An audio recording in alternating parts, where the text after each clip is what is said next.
Question 1 of page 126. If action is always equal to the reaction, explain how a horse can pull a cart. Now the horse is pulling the cart with force in the forward direction, and the cart is pulling the horse in the forward direction, and this is pulling in the backward direction. Whatever the direction indicates the sign of the force. And by the Newtonian third law, these forces are equal and opposite, and therefore the sum of the forces, the net force will be 0.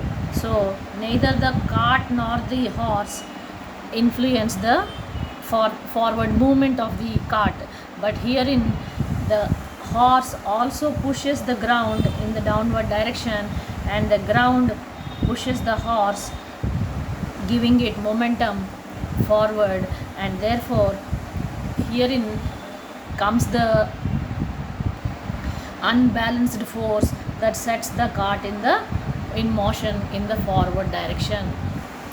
The horse leg pushes the road backwards, and the road pushes the horse forward, and this is how there is the force that operates in the forward direction that moves the horse in the required direction. And the same case in a point occurs when a human being starts from rest and intends to move forward. He pushes the earth in the backward direction, and the earth pushes the person in the forward direction, and thus the movement happens in the forward direction. As it is, this force with which the human being forces the earth will be equal to the force exerted by the earth on the human being, but there is a difference of masses between the earth and the human being, and mass of earth and mass of the human will be of different magnitudes, and therefore acceleration is nothing but product of these two things, and that is how there will be difference in the magnitude of the forces. Even though the magnitude of forces between the human being and the earth are equal and opposite, there is a change in acceleration, there is a change in the total product of the forces due to the difference in masses of these two bodies, and therefore the human being is pushed forward by the earth being of higher and huge mass.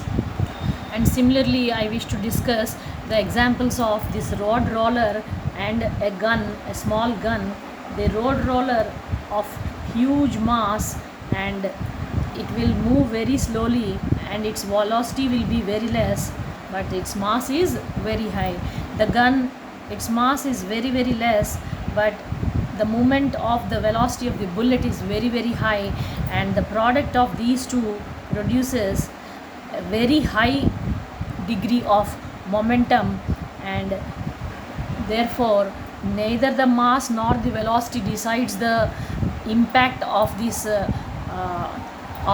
bodies. It is the product of these two that gives the impulse or the momentum, and it is of very huge dimension. The momentum of a road roller, even though it moves slowly due to its mass, it compensates, and here the gun, even though it is of very low mass, its velocity being high, its momentum will also be very high in both these cases, and due to this deadly combination they produce very high degree of momentum.